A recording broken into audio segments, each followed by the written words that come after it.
Assalamu alaikum. Starting with the name of Allah, who is most beneficent and merciful. My name is Wajid Ali and my registration number is 17NTU0145. The topic of my presentation is enlist and briefly describe the geometry shading of cam shading. In your view, what shade geometry setting cannot be set up on Adobe shading while would be possible on cam shading? These are the content of my presentations are shade geometry, in which we will discuss about shade geometry element, geometry type, symmetric, asymmetric, strongly asymmetric and reverse asymmetric, shade staggering, rocking effect and bumping.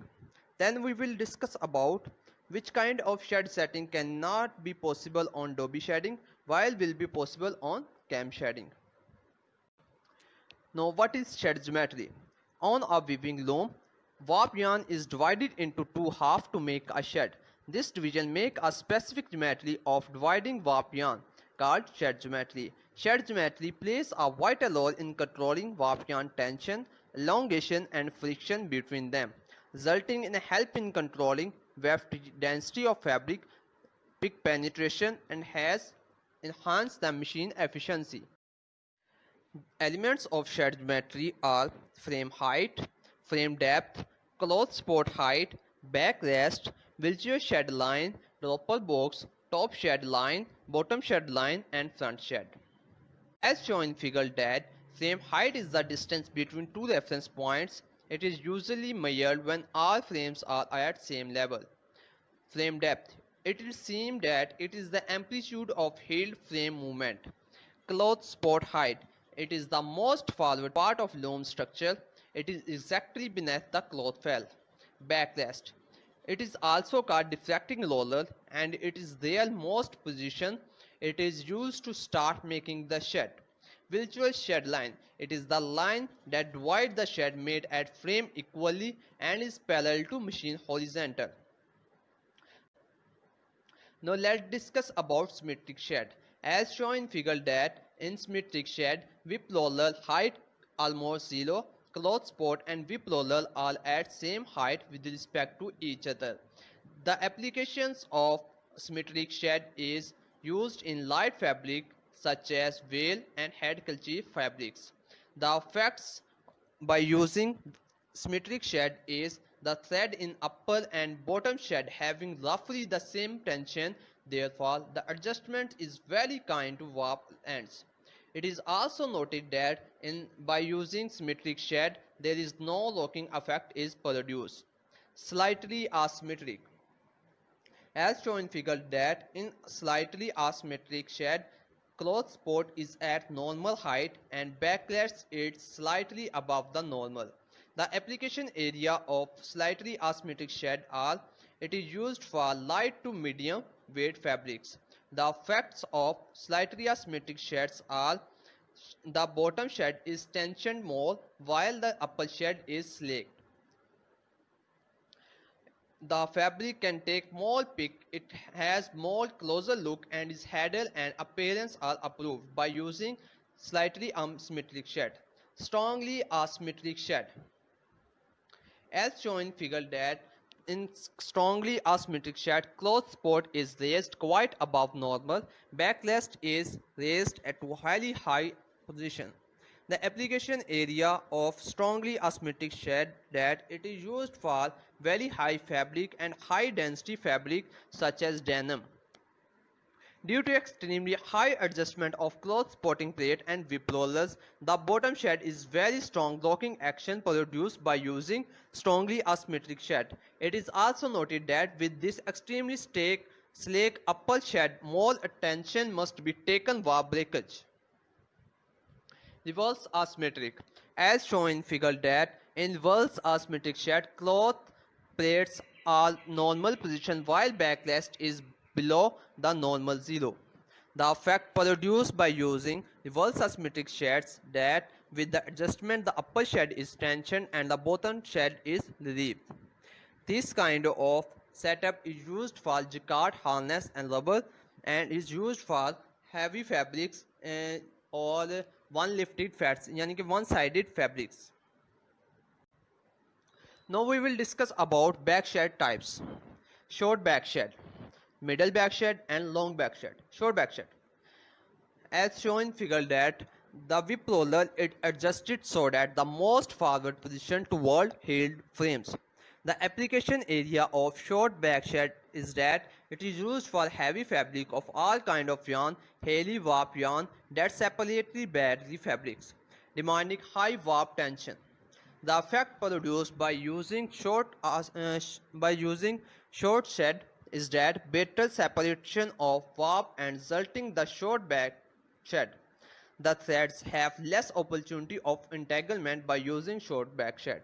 It is also important to note that this justification is not application for detectors are very closer to least frame and is not lifted out their spot in open shed, therefore only applicable where most number of frames are used. Now let's discuss about middle back shed.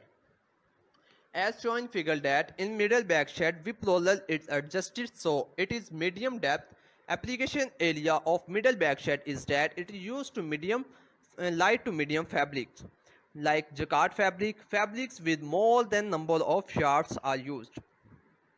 The effect produced by using middle backshed is that with the adjustment warp and are treated very gently because stretching is spread over a long thread yarn with long float in interlacing different tension between warp and are better able to get overcome.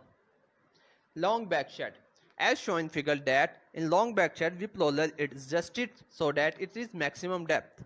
The application area of long backshed is that fabric with large number of shot and many warp flop out of unequal, extremely weak yarn are used.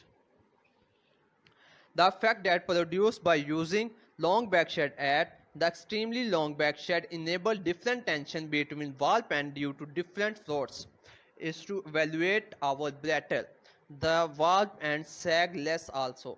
It is also noted that the backshed adjustment entire major disadvantage for the weaver when dealing with warp and breakage.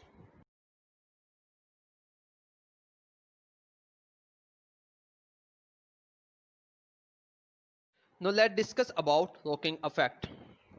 As shown in figure that asymmetric shed cause a variation in top shed line and bottom shed line of warp yarn. The beta pushes in insulted weft by rolling over the tightened warp sheet and slipping over the slack of yarn sheet as shown in both figures. The phenomena of weft thread rotting behavior is called rocking effect.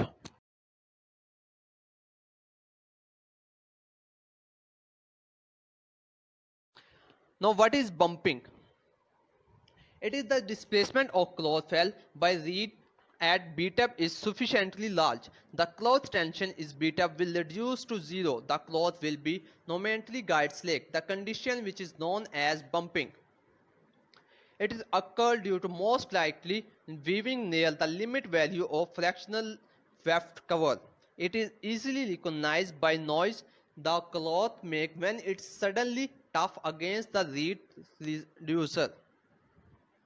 It is observation. It is also detected in both figures that the first figure shows that the valve and cloth tension gradually increase as the shed open, remain at high level during the period of heeled shaft dwell, and the fall gradually as the heeled close.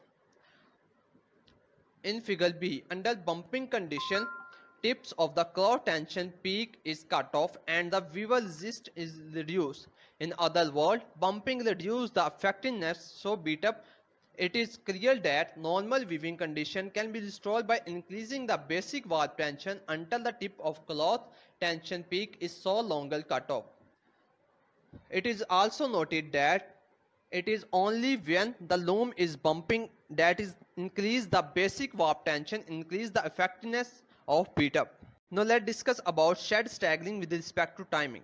The characteristics of staggering is avoid all shaft closing at same time. With the staggering timing, the shed closure of individual shaft pair is displaced in time.